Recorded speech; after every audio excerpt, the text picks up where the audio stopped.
Sa ngalan ng Ama at ng Anak at ng Espiritu Santo. Amen. Sumainyo ang Panginoon. At sumainyo rin. Aminin natin ang ating mga kasalanan upang maging marapat tayong gumanap sa banal na pagdiriwang. Inaamin ko sa makapangyarihang Diyos at sa inyo mga kapatid na lubha akong nagkasala sa isip, sa salita, sa gawa, at sa aking pagkukulang. Kaya isinasamo ko sa mahal na Birheng Maria, sa lahat ng mga anghel at mga banal, at sa inyo mga kapatid, na ako'y ipanalangin sa Panginoong ating Diyos. Kaawaan tayo ng makapangyarihang Diyos, patawarin tayo sa ating mga kasalanan, at patnubayan tayo sa buhay na walang hanggan. Amen. Panginoon, kaawaan mo kami. Panginoon, kaawaan mo kami. Kristo, kaawaan mo kami. Kristo, kaawaan mo kami. Panginoon, kaawaan mo kami. Panginoon, kaawaan mo kami. Manalangin tayo. Ama naming makapangyarihan, ginagawa mong kami magkaisa ng kalooban, ipagkaloob mong ang iyong mga utos ay aming mahalin, ang iyong mga pangako'y hangarin naming tanggapin, upang sa anumang pagbabago sa paligid namin, manatiling matatag ang aming loobin sa tunay na kasiyahang matatagpuan sa iyong piling. Sa pamagitan ng Jesucristo, kasama ng Espiritu Santo, magpasawalang hanggan. Amen.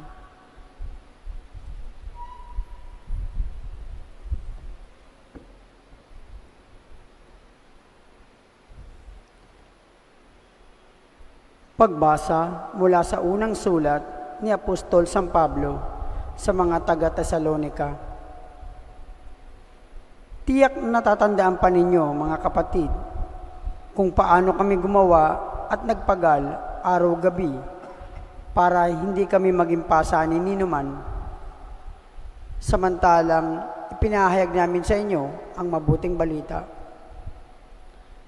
Saksi namin kayo at gayon din ang Diyos na kami ay tapat, mabuti at ganap sa pakikitungo sa inyo na mga sumasampalataya. Tulad ng alam ninyo, kami naging parang ama ng bawat isa sa inyo. Pinalakas namin ang inyong loob. Inaliw kayo at hinimok na mamuhay ng tapat sa paningin ng Diyos na humirang sa inyo upang makahati sa kanyang kaharian at kaluwalhatian. Ito pa ang lagi naming ipinagpapasalamat sa Diyos nang ipangaral namin sa inyo ang kanyang salita. Tinanggap ninyo ito bilang tunay na salita ng Diyos at hindi ng tao.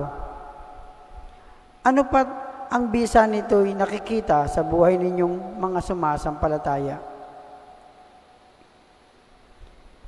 Ang salita ng Diyos. Salamat sa Diyos. Ako'y iyong siniyasat, kilala mo akong ganap. Ako'y iyong siniyasat, kilala mo akong ganap. Saan ako magpupunta upang ako'y makatakas? Sa banal mong espiritu'y hindi ako makaiwas. Kung langit ang puntahan ko, pihong ika'y naroroon. Sa Siyol ay naroon ka, kung doon ako manganganlong. Ako'y iyong siniyasat, kilala mo akong ganap. Kung ako ay makalipad, umiwas na pasilangan. O kaya ang tirahan ko'y ang duluhan ng kanluran. Pihong ikaw ay naroon upang ako'y pangunahan. Matatagpo kita roon upang ako ay tulungan. Ako'y iyong siniyasat, kilala mo akong ganap.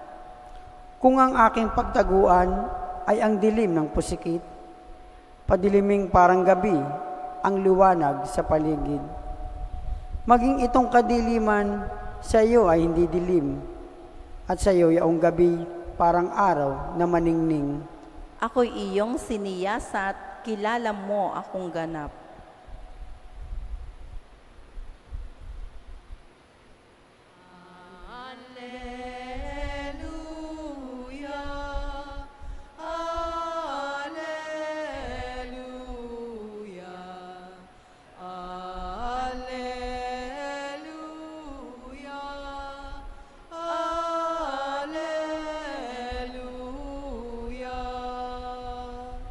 Lubos na magtatamasa ng pag-ibig ng Diyos Ama ang sumusunod sa anak niya.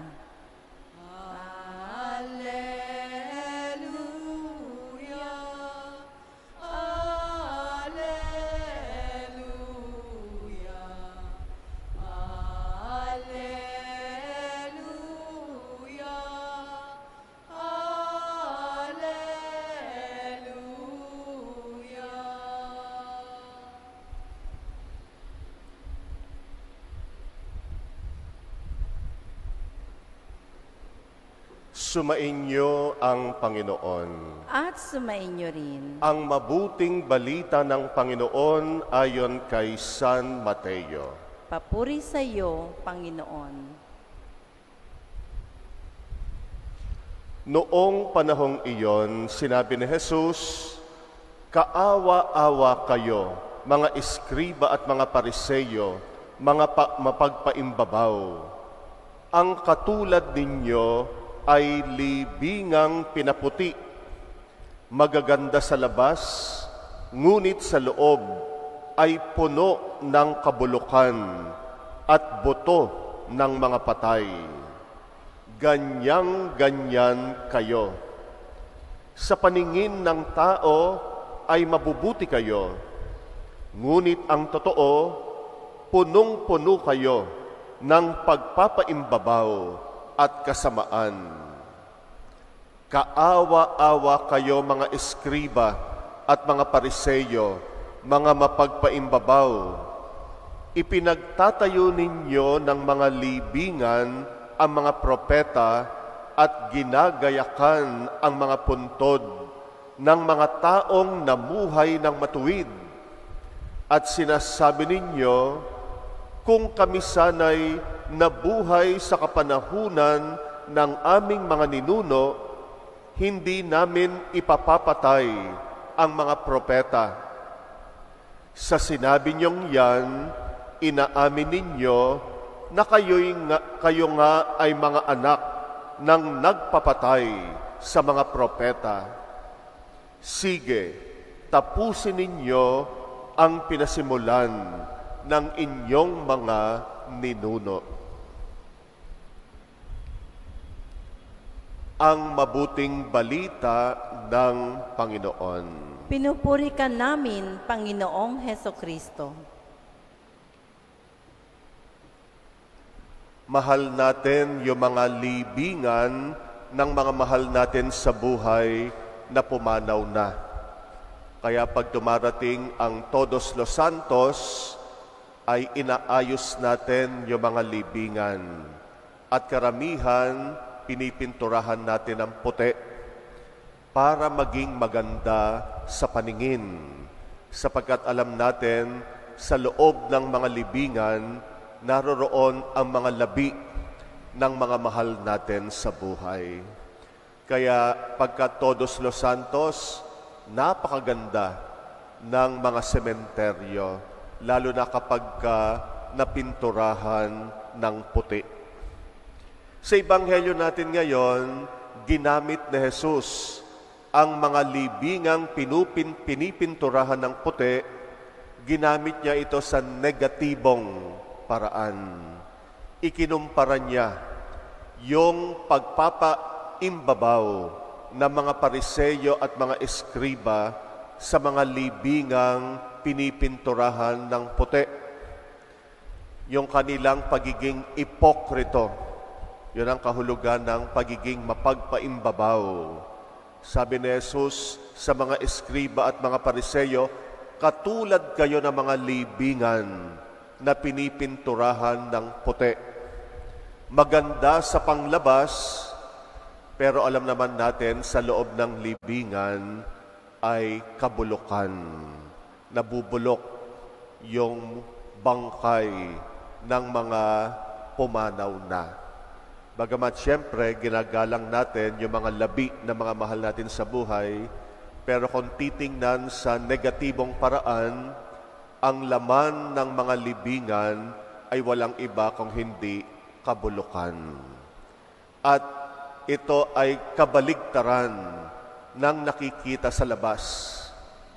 Kaya nga pinapaganda natin yung labas para hindi natin maalala na yung nasa loob nito ay kabulukan, nabubulok na mga bangkay. At sabi ng Panginoong Yesus, kung ikaw ay ipokritong tao, para kang libingan. Pinapaganda mo ang panglabas mo. Gusto mong ipakita sa lahat na ikaw ay mabait, na ikaw ay mabuti, na ikaw ay banal. Pero sa totoo lang, sa kalooban mo, sa puso mo, dahil ikaw ay ipokrito, ay punong-puno ka ng pagkukunwari. Punong-puno ka ng mga sangkap ng kasalanan at kasamaan. Ganun ang mga ipokrito. Yung mga ipokrito magaling magpanggap. Nagpapanggap silang banal, mapagmalasakit. Kunwari ay tumutulong sa iyo. Pero kung sino yung tumutulong sa iyo, siya rin ang maninira sa iyo pagtalikod mo. Ganun ang mga ipokrito. No, mga plastic, sabi nga natin. Kunwari ay mabait, kunwari masipag, kunwari maasikaso, kunwari mapagbigay, pero lahat ay pagpapanggap lamang. At nakakalungkot na ang mga leader nung panahon na yon, mga eskriba at mga pariseyo, ay mga ipokrito. Kaya mabibigat ang mga salita ni Jesus sa kanila, pero sana para gisingin sila at magbago, na huwag silang maging ipokrito. Huwag silang maging panglabas lamang ang kagandahan at kabutihan. Ang hangad ng Panginoon, maging mabuti tayo sa loob man, sa labas man, at lalo na sa ating kalooban. Ang kabaligtaran ng pagiging ipokrito ay yung pagiging tao na merong integridad. Mahalagang salita yung integridad. No, integrity. Men and women of integrity. Yan ang gusto nating magkaroon tayo sa simbahan man at sa lipunan. At sana tayo mapabilang sa mga taong may integridad. Marami mga tao ngayon, ibinenta na nila yung kanilang integridad. Ibig sabihin, mapagpanggap na. No, mabuti sa labas, pero sa loob, hindi. Pero yung taong may integridad, mabuti siya, panglabas man at pangloob. At paano mo malalaman na ikaw ay may integridad? Na ginagawa mo ang tama at mabuti kahit walang nakakakita. Diyan natin masusukat kung meron tayong integridad. Kaya nga tatanungin mo yung sarili mo, anong ginagawa mo kapag walang nakakakita? Pag may nakakakita, walang problema. Magaling tayong magkunwari. Magaling tayong umarte. Magaling tayong magpanggap. Kunwari masunurin. Kunwari madasalin. Kunwari banal. Pag may nakakakita. Pero pag walang nakakakita, ano kayang ginagawa natin? Sino ka kapag ka walang nakakakita? Ikaw lang ang nakakaalam nun, pati ang Diyos. Kaya nga tayo lang at ang Diyos ang nakakaalam kung tunay kang banal at mabuting tao, kung meron kang integridad. At kung ano ang ginagawa mo kapag walang nakakakita, yon ang totoong ikaw. Hindi yung ginagawa mo pag may mga nakakakita. Kaya kung anong ginagawa mo kapag walang nakakakita, yon ang totoong ikaw. Kaya ikaw lang ang makakaalam, pati ang Diyos, kung tunay nga na ikaw ay banal, mabuting tao, at tunay na matuwid. Hangarin natin na huwag tayong maging mga libingan, panglabas ang kabutihan at kagandahan, pero bulok sa kalooban. Yung mga korap na tao, yan ang mga parang libingan.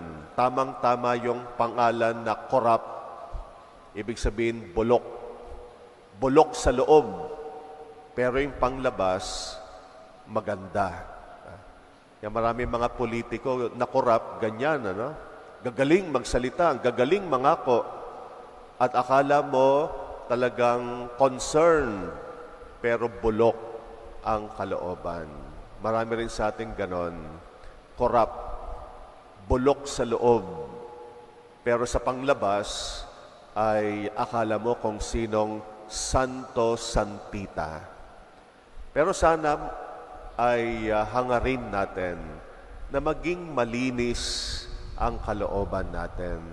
Talikdan natin yung pagkukunwari, yung masamang hangarin, masamang motibo, alisin natin sa mga puso natin. Isuko natin sa Panginoon yung mga kabulukan sa kalooban natin. Hayaan natin sa pamagitan ng Kanyang grasya at pagpapatawad, malinis ang mga kalooban natin. Para tayo ay maging mga taong may integridad. Malaya nating ginagawa kung ano ang tama, kung ano ang mabuti, may nakakakita man o wala.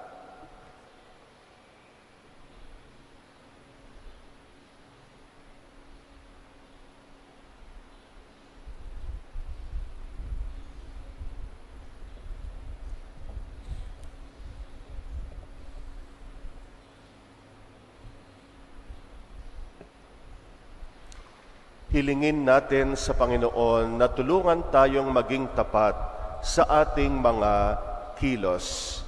Ating itugon, Panginoon, dinggin mo ang aming panalangin. Panginoon, dinggin mo ang aming panalangin. Ang simbahan naway umakay sa mga Kristiyanong mananampalataya sa daan na naghahatid sa pinahalagang pag-ibig, katarungan at katotohanan. Manalangin tayo sa Panginoon.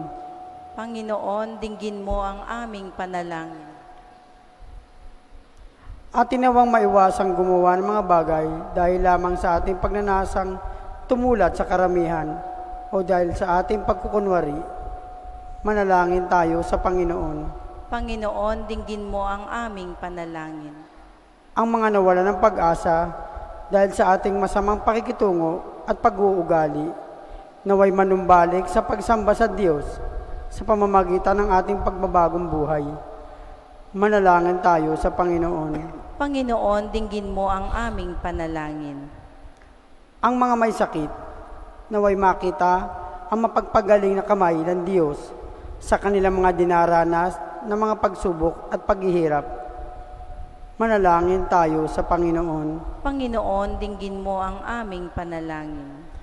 Ang mga yumao sa buhay, nawa ito'y tanggapin sa walang hanggang kaluwalhatian. Manalangin tayo sa Panginoon. Panginoon, dinggin mo ang aming panalangin. Tahimik nating idalangin ang mga personal nating kahilingan. Muli nating alalahanin ang mga kapatid nating humihiling ng ating dasal. Itaas natin sa Panginoon ang intensyon ng mga nagpapamisa nating mga kapatid, lalo na ang mga may sakit, at ang intensyon para sa mga pumanaw. Tahimik natin itong ipanalangin.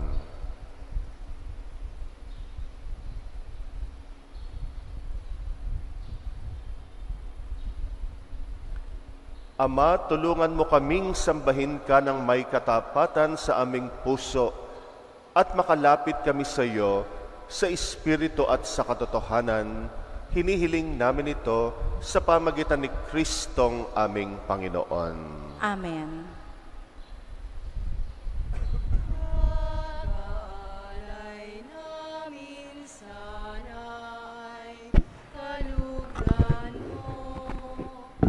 Isang bayan na nagpupunan.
Manalangin kay mga kapatid upang ang paghahain natin kalugdan ng Diyos Amang makapangyarihan. Tanggapin nawa ng Panginoon itong paghahain sa iyong mga kamay, sa kapurihan niya at karangalan, sa ating kapakinabangan at sa buong sambayanan niyang banal. Ama naming lumikha, pinagkamit mo kami ng iyong pagkupkop, pakundangan sa isang pampalagi ang paghahandog, kaya't sa iyong sambayanan ay iyong ipagkaloob ang pagkakaisa at kapayapaang nagbubuklod, bunga ng aming mga alay na iyong ikinalulugod sa pamagitan ni Jesucristo kasama ng Espiritu Santo magpasawalang hanggan. Amen. Sumainyo ang Panginoon. At sumainyo rin. Itaas sa Diyos ang inyong puso at diwa. Tinaas na namin sa Panginoon. Pasalamatan natin ang Panginoong ating Diyos. Marapat na siya ay pasalamatan. Ama naming makapangyarihan, tunay ngang marapat na ika'y aming pasalamatan. Kinalugod mong likain ang sanlibutan na iyong pinagbabagot dinarangal sa pamagitan ng anak mong kinalulugdan, kaya't utang na loob ng iyong mga tinatangi at ang mga banal na kapiling mong lagi ang iyong paggiliw at pagkakandili. Kaya kaisa ng mga anghel na nagsisiawit ng papuri sa iyo, nang walang humpay sa kalangitan kami nagbubunyi sa iyong kadakilaan. Santo, Santo, Santo, Panginoong Diyos ng mga hukbo, napupuno ang langit at lupa ng kadakilaan mo. O sana sa kaitaasan, pinagpala ang naparirito sa ngalan ng Panginoon. O sana sa kaitaasan. Ama naming banal, ikaw ang bukal ng tanang kabanalan, kaya't sa pamagitan ng iyong Espiritu, gawin mong banal ang mga kaloob na ito pang para sa amin maging katawan at dugo ng aming Panginoong Hesukristo. Bago niya pinagtiis ang kusang loob na maging handog, hinawakan niya ang tinapay, pinasalamatan kanya, pinagati-hati niya yon, iniabot sa kanya mga alagad at sinabi, tanggapin ninyong lahat ito at kanin, itong aking katawan na ihahandog para sa inyo.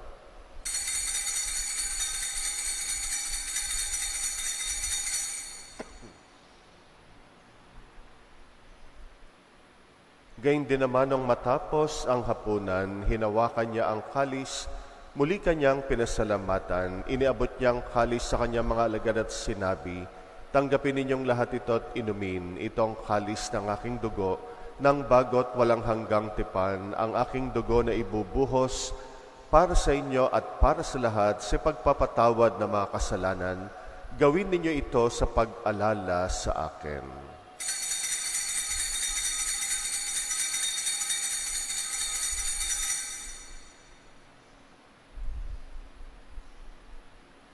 Ang misteryo ng pananampalataya.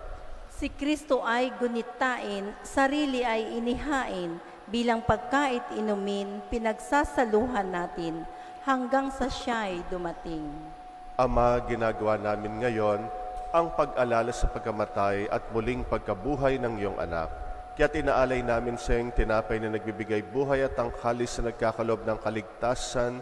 Kami nagpapasalamat dahil kami yung minarapan na tumayo sa harap mo para maglingkod sa iyo. Isinasamo namin kaming magsasalo sa katawan at dugo ni Kristo ay mabuklod sa pagkakaisa sa pamagitan ng Espiritu Santo. Alalahanin mo rin ang mga kapatid naming nahimlay na may pag-asang sila'y muling mabubuhay, gayon din ang lahat ng mga pumanaw. Kawaan mo sila at patuloyin sa iyong kaliwanagan. Kawaan mo at pagindapatin kaming lahat makasalo sa iyong buhay na walang wakas. Kaysa ng mahal na Birheng Maria na ina ng Diyos, ng kabiyak ng puso niyang si San Jose, kaysa ng mga apostol at ang lahat ng mga banal na nabuhay dito sa daigdig ng kalugod-lugod sa iyo, may pagdiwang nawa namin ang pagpupuri sa ikrarangal mo sa pamagitan ng iyong anak na aming Panginoong Hesukristo.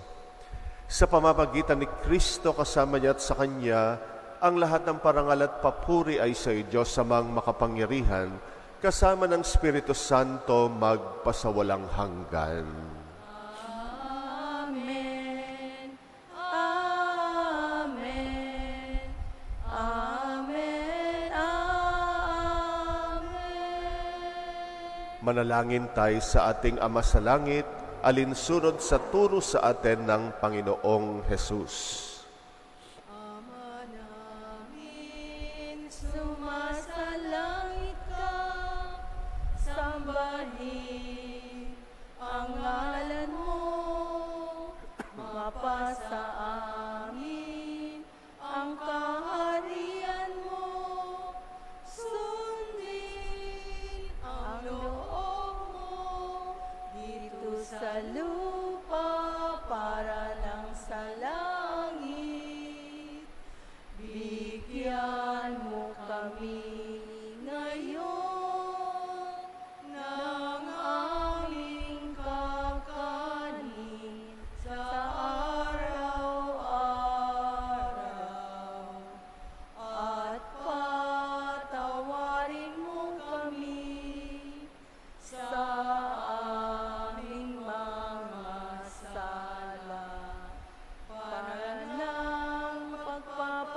Hinihiling namin kami yadya sa lahat ng masama, pagkalooban ng kapayapaan araw-araw, iligtas sa kasalanan, ilayo sa lahat ng kapahamakan, samantalang aming pinananabikan ang dakilang araw ng pagpapahayag ng tagapagligtas naming si Jesucristo.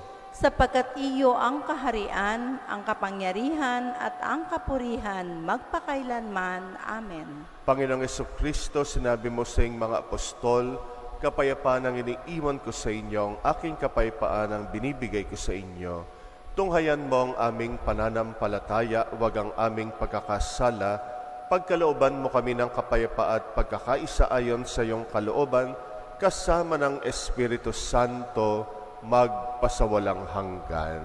Amen. Ang kapayapaan ng Panginoon ay laging sumainyo. At sumainyo rin. Magbigayan kayo ng kapayapaan sa isa't isa. Peace be with you.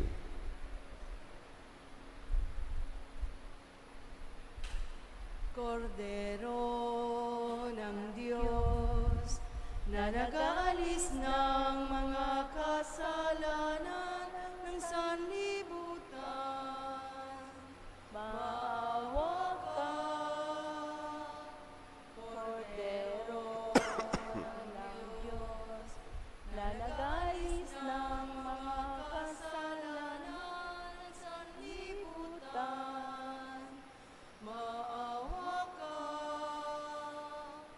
Kordero ng Diyos, na nag-aalis ng mga kasalanan, ipagkaloob mo sa amin ang kapayapaan.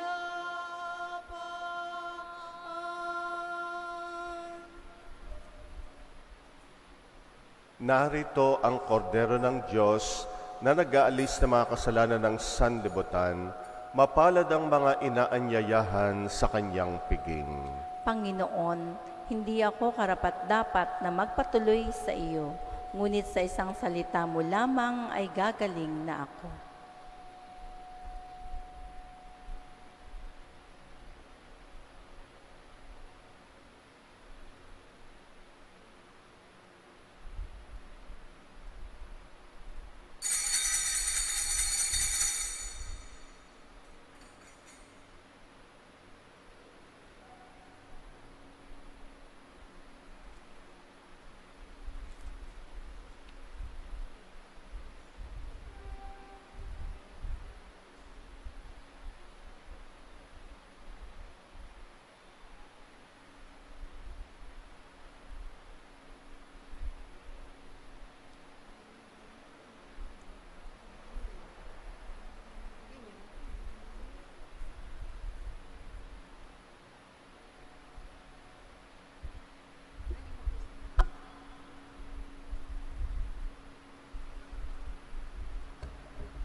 In Him alone is our hope.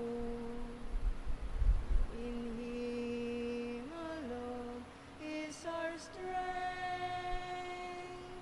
In Him alone are we justified. In Him alone are we saved. What have we to offer the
Manalangin tayo.